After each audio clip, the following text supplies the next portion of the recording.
Papakita ko sa inyo paano ba namin tinatransplant yung mga ganito kalalaking sili. Ayan. Naglilipat na kami ngayon. Ayan na ililipat natin, no? Ang lalaki na. Matibay na yan sa mga insekto, no? Hindi na basta-basta siya makakagat. Ayan. Lumalabas na rin yung mga sanga niya.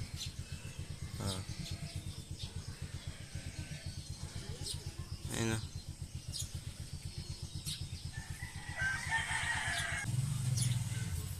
Dami pa.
Ayan na po yung mga na-transplant namin, oh.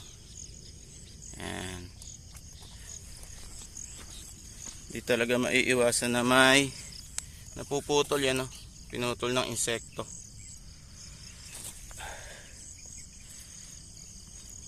Good morning po. Bali ngayon nagta-transplant na tayo, matatapos na tayo na mag-transplant nung sili natin. Ito na yung medyo huli, konti na lang. So ipapakita ko sa inyo paano ba namin tinatransplant yung mga ganito kalalaking sili. Ayan, so nilalagyan muna namin siya ng matabang lupa. Ito chicken manure to, mga decompose na.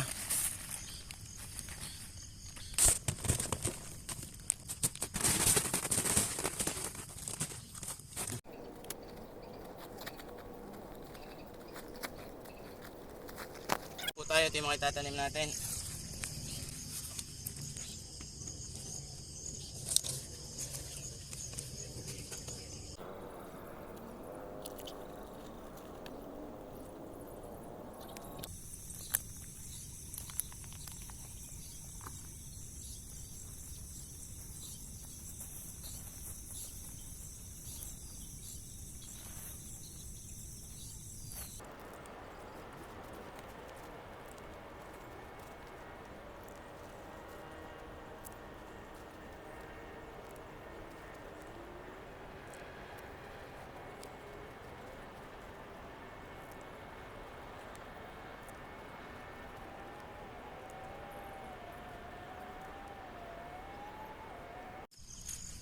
Ayan, so tapos na po kami magtanim. Uwian na.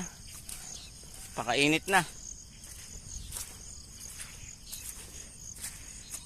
Kung nakikita nyo, ang dami ng mga cups na nakakalat. Yan yung mga tanggalan ng punla natin. Susunod naman ito, maglalagay naman tayo ng tulos. Etong mga nandito, meron ng tulos. Pero wala pa sa kalahati yung nalalagyan namin ng tulos. Yung mga papaya natin na nakaraan, 2 years na to, May mga buhay-buhay pa kaya lang hindi na maganda yung bunga niya.